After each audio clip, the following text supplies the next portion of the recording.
Hey guys, welcome back to Warhammer Weekend Times. I'm your host Stan, and today I've got a 1v1 field battle with the 1.5 patch. I'm going to be playing as the Ogre Kingdoms, and my opponent is going to be Captain Bloodflag playing as Talabecland. But let's go ahead and go over the army comps and then go full speed because this battle does start off very quickly. But Captain Bloodflag's got one unit of Knights Panther and then a unit of Knights of the Blazing Sun. He's also got about 3 units of Empire Halberdiers, 1 unit of Empire Crossbowmen. He's got 3 units of Master Engineers with Hochland Long Rifles, which are already taking aim into my lines. I've also got about, he has 3 units of Talabecland Swordmasters, 2 units of Great Swords, 1 unit of Empire Mortar, which only come in 2 cannons in the patch. And I was kind of like, I don't know how I feel about this, but at 2,000 gold, they are a very cheap artillery unit, so I think it's probably not too big of a deal. He's also got 1 unit of War Altar of Sigmar, and then over here he's got a Hellstrom Rocket Battery, a unit of Gold Wizards, and then 1 unit of Demigryph Knights, and then a unit of Demigryph Knights with Halberds. Over here for my army, I have 10 units of No-blars, so on huge scaling, they give you 250 No-blars per unit, so that's about 2,500 No-blars that I'm bringing into the field. I've also got a unit of Ogre Hunters, which are the new crossbow units for Ogre Kingdoms that are going to be in the 1.5 patch. They're really good. It's a little bit hard to make them shoot because they are crossbow units, and when you have all these No-blars, there's the risk of friendly fire, and crossbows typically won't fire if there's too big of a risk, or only a few of them will fire, but stat-wise, they're actually, I think, exactly the same as regular ogres, so they're very good in melee, so, you know, don't be too afraid to get them engaged in melee combat if you need to. I've also got 2 units of regular ogres, 2 units of Iron Guts bodyguards, and then 2 units of Iron Guts. Over here, I've got 2 units of Man-Eater Ogres, which, again, they're not really a new unit, but they are definitely reskinned to look more immersive instead of just like another, you know, typical ogre-looking unit. You see these different ogres from all sorts of different provinces. And then I think that's pretty much my whole army, so we'll go ahead and go full speed. I am going to be charging up on his left flank pretty much faster than the rest of my army is. I think that's one I'm going to send over first.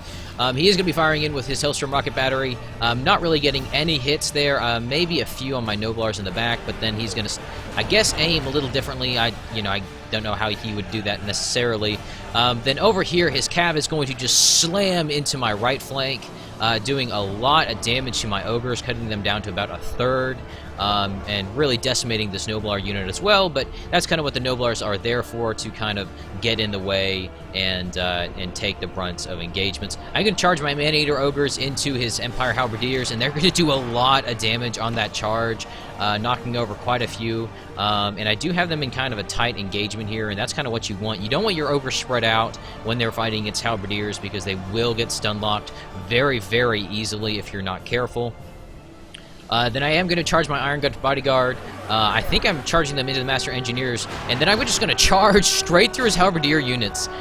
They're not going to die. They didn't. I don't think any of them really took any, fatal damage, but they are going to get back up. But I'm going to completely bypass his halberd line and go straight for his very high value Master Engineers. Now the Master Engineers are a little bit scary because they have a higher damage on their firearm than usual, just musket units, but I think it's like a 12 or 14, so I want to be careful with them, but they do kind of have a little bit of time that they need to fire, so I shouldn't be in too much of an issue. I'm going to charge my other units of Iron Guts Bodyguards into his left flank of Talabecland Swordmasters. He is going to be able to get his Master Engineers with Hochland Long Rifles out of there, but I am going to be very aggressive with my Iron Guts Bodyguard and actually charge past them into his Gold Wizards. I don't want to leave his Gold Wizards up because those are one of the units that he has that can pretty much ignore the high armor and health value of my Iron Guts and my other Ogre units, and I don't have very many of them. I do have just a ton of these No-blars, which, really aren't that good when unsupported, and, I do want to be very careful with some of my ogres, but again, I want to let them do a lot of the killing because that's what they're there for. The No-blars are really kind of just there to get in the way, kind of back here protecting my ogres from a immediate cav charge. But his Demigryph Knights with halberds are absolutely getting wrecked by my ogres. In melee combat, the Demigryph Knights definitely do not stand up to the ogres at all. The ogres have much higher HP and attack. Now the demigryphs do have the bonus of being cavalry and being faster, but again, with these no-blars kind of coming in here, acting as kind of a annoyance to kind of wrap up his demigryph knights or to take those charges, I'm going to have a little bit more freedom with my ogres and how I use them. We can see some of the no-blars actually over here throwing in their nets, which are really, really nice because I can disrupt these formations and kind of stun lock these master engineers so they're not going to be firing into my ogres. And they actually have a pretty fast reload rate on those nets, so they're going to actually be able to keep these Master Engineers tied down fairly well. And then with the other no-blars over here, I'm going to be charging into his Gold Wizards. Only 4 left in this unit, well now 3, now 2, but they are going to be doing a good job at keeping them from firing into my Iron Guts.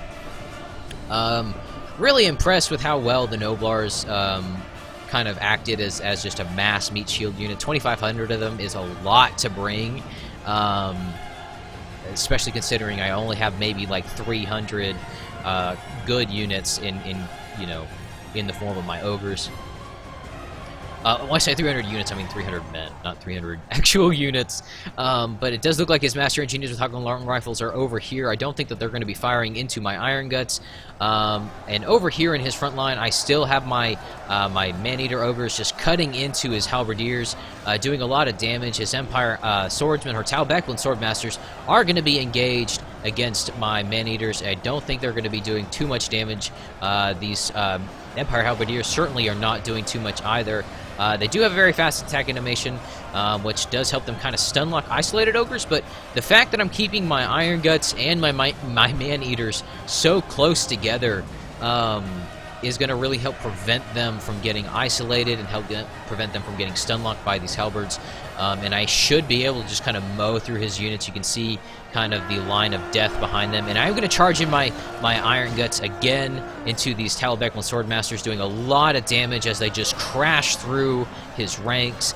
They are going to kind of get back up, but once my Iron Guts and Iron Guts Bodyguards start really doing a lot of damage and swinging down those huge just axes and machetes, they're not going to be here very long.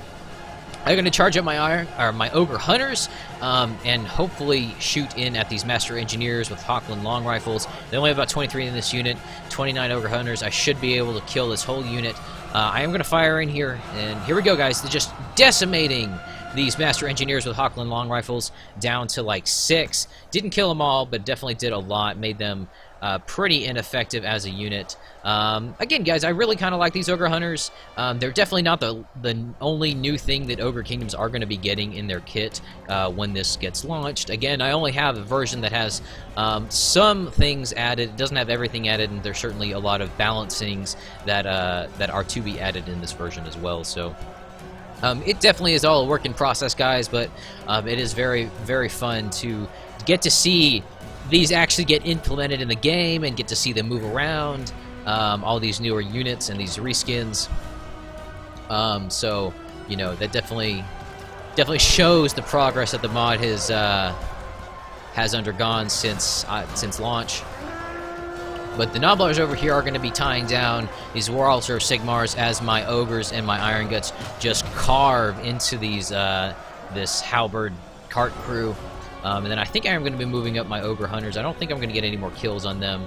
But you can see here the front line has pretty much crumbled for Captain Bloodflag. I've really kind of chewed through a lot of his halberds and his Talbeclan Swordmasters. These Man-Eaters did a great job. Now, one thing to keep in mind is some of these you'll see with shields. Now, they don't actually get a shield value on their armor. It's just armor and defense skill. So that is something to keep in mind, guys. They are going to be very vulnerable to ranged fire, not having a shield. So just something to think about. Usually, ogres don't have any kind of shield values to their units, so